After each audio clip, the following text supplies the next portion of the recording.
वैभव जी, स्वागत आपका। आप बताइए कि संजय सिंह कैसे निर्दोष हैं और संजय सिंह के ऊपर जो आरोप लग रहे हैं, आपकी सफाई क्या है उस पर? ब्रिजेश जी, आज मैटर हमारा ये थोड़ा समय दीजिएगा। ये इंडिया अगेंस्ट करप्शन का नाम आज आलोक अवस्थी जी ले रहे थे। मैं बताना चाहता हूं कि विकास के दावे और हिंदुत्व को भुना के एक पार्टी ने एक फेल सरकार बनाई 2013 में। ये इंडिया अगेंस्ट करप्शन की आड़ में ये लोग निकल के आए थे पीछे से। इंडिया अगेंस्ट करप्शन एक मूवमेंट था, आंदोलन था भ्रष्टाचार के खिलाफ, और उसका फायदा किसने उठाया? बीजेपी ने उठाया। गुजरात का एक फर्जी मॉडल दिखाया, एक फर्जी विकास पुरुष को सामने लेके आए और उन्होंने एक सरकार बनाई इंडिया अगेंस्ट करप्शन। लेकिन सबसे बड़ा इनका दुर्भाग्य ब्रिजेश जी ये है कि उसी आंदोलन से अरविंद केजरीवाल, संजय सिंह और मनीष सिसोदिया भी निकल के आ गए, और एक तरफ वो सरकार बनी, एक तरफ ये सरकार बनी। अब काम ये है कि एक तरफ एक आदमी ने तो संस्थाओं को खत्म करना, मीडिया को खरीदना, यहां तानाशाही करना, वहां लिंचिंग कराना, वहां दंगे कराना, एक तरफ तो ये रूट चल रहा था।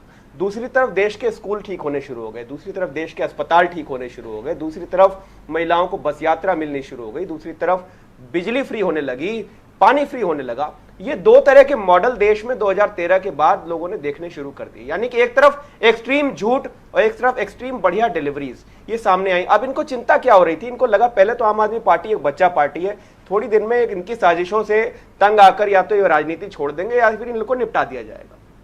इसलिए चला जा रहा है सीबीआई और ईडी का जो सिलसिला है ना, ये बहुत टाइम से चला जा रहा है। अब देखिए क्या हुआ, जब दूसरी बार इनको दिल्ली की जनता ने पटक दिया उठा के चुनावों में, और पंजाब ने उठा के पटक दिया, तो फिर इनको चिंता हुई कि अब कुछ करना पड़ेगा। तो एक मनगढ़ंत घोटाला बनाया गया, शराब घोटाला। ऐसा महान घोटाला है जिसके अंदर हजारों करोड़, कभी सैकड़ों करोड़, कभी 40 करोड़, कभी 50 करोड़ का नुकसान होता है, गबन होता है। लेकिन वो पैसा इतना दिव्यात्मा पैसा है कि वो कहीं मिलता नहीं है। ना वो कैश में मिलता है, ना वो कहीं चेक में मिलता है, ना किसी अकाउंट में मिलता है, ना कोई रिकवरी होती है।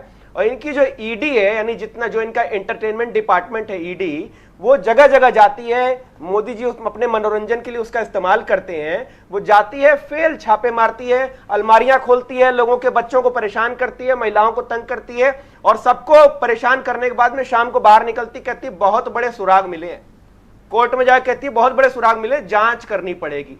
और उन नेताओं को उठा के ले जाती है जिन्होंने तानाशाही का खुलकर। Come to the point. अब आइए कि संजय सिंह कैसे निर्दोष हैं। आज देश में संजय सिंह कैसे निर्दोष हैं, आप बताइए, आप जवाब तो दीजिए जो इल्जाम लगे हैं।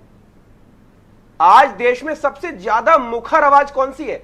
संजय सिंह। पार्लियामेंट में जिसकी हिम्मत है कि देश में किसान अगर जब भूखा बैठा था तो मुंह पर मोदी जी के कहा था कि मोदी जी ये तानाशाही वाला बिल वापस लो, तो संजय सिंह। यानी कि इनकी आंखों में तो बहुत टाइम से खटक रहे थे ब्रिजेश जी, तो इसलिए संजय सिंह को फ्रेम करना बहुत जरूरी था। अब एक मनगढ़ंत गवाह, 4 आदमी को पकड़ के लाते हैं, 2 को धमकाते हैं, कनपट्टी पर पिस्तौल रखते हैं, किसी का कान फाड़ देते हैं, किसी को धमका देते हैं और कहते हैं इसका नाम ले लो तुम्हें छोड़ देंगे। नाम लिवा लिया, सरकारी गवाह बना लिया, उसके बाद कहते हैं फलाने आदमी के थ्रू इनको वहां पैसे दिलाए। अब ना वो आदमी के पास कोई रिकवरी है, ना संजय सिंह के घर पे आते हैं तो इनको चवन्नी नहीं मिलती है। ये कुल मिला के बाहर निकल के कहते हैं बहुत बड़े सुराग मिले हैं। फिर से वही कॉल डिटेल, वही लोकेशन। अरे बताइए, आपसे अगर हमारी मित्रता है तो क्या 10 बार हम आपको आलोक जी वेट करिएगा, आपको समझ अगर जोशी जी से, अवस्थी जी से हमारी अगर दोस्ती तो कॉल करने का मतलब ये कहते हैं बहुत बड़े सुराग मिल गए। अभी अवस्थी जी कह रहे थे कॉल करने पर जो है वो पता चल गया एस्टेब्लिशमेंट। अरे भाई कोई कंक्रीट, आपको व्हाट्सएप आ गया, आपने आके पढ़ के टीवी बता दिया। अभी आपने कोर्ट के ज्ञान पर सवाल उठाने की बात करी कि दिल्ली में शराब घोटाले की जिसका जिक्र चल रहा है, पीठ ने फैसला उसके एक आरोपी रहे हैं जो है वो उसको दी जाए। आप उसको सवाल उठा के ऑर्डिनेंस ले आए। आप ये दिल्ली का लीकर मामले के पहले जो आरोपी थे जिन पर रेड हुई और अरेस्ट हुए थे, दिनेश अरोड़ा।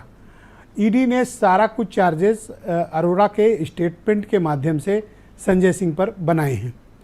ये संजय अरोड़ा को क्या आपकी पार्टी से कोई कनेक्शन है, आप उन्हें जानते हैं और किसी तरह का फेवर दिनेश अरोड़ा के लिए किया है?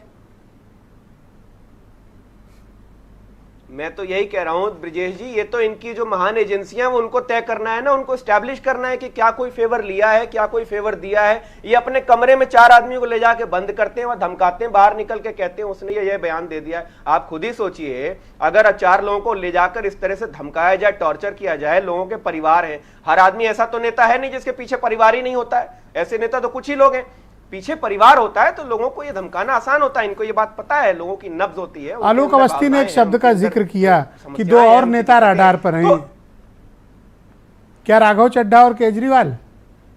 असल में अगला नंबर उनका है। राडार पे वो हैं जिनको ये बीजेपी अपने ईडी और सीबीआई के बादलों में फंसा के बेनिफिट नहीं ले पा रही है, वो राडार पे हैं। आप समझ लो कि रडार फटार आपकी कार्रवाई करने 2024 में ऐसी जमानतें जब्त होंगी आप लोगों की कि जो आपने ये ईडी और सीबीआई नाम के जो दानव पैदा किए हैं ना, इनको आपको झेलना पड़ेगा वापस। आप समझ लो कि आपने जो इस देश की हालत कर दी है, जिन एजेंसियों को जैसा बना दिया है, इनका परिणाम आपके ऊपर वैसा का वैसा ही आने वाला है। क्या ये चेतावनी है या फिर धमकी? गायब हो जाएंगे क्या जब सत्ता परिवर्तन हो जाएगा? कि आपके ये मैं ये बता रहा हूं कि आपने जिस तरह से जो भस्मासुर अपने लिए पैदा किए, ये भस्मासुर आपको जलाएंगे। ओके, सीधी बात है। वैभव जी वेट करिएगा, मैं डिबेट के दूसरे चरण में आपके बाकी विचारों को सम्मिलित करूंगा। थैंक यू वैभव जी, हमारे साथ जुड़ेगा।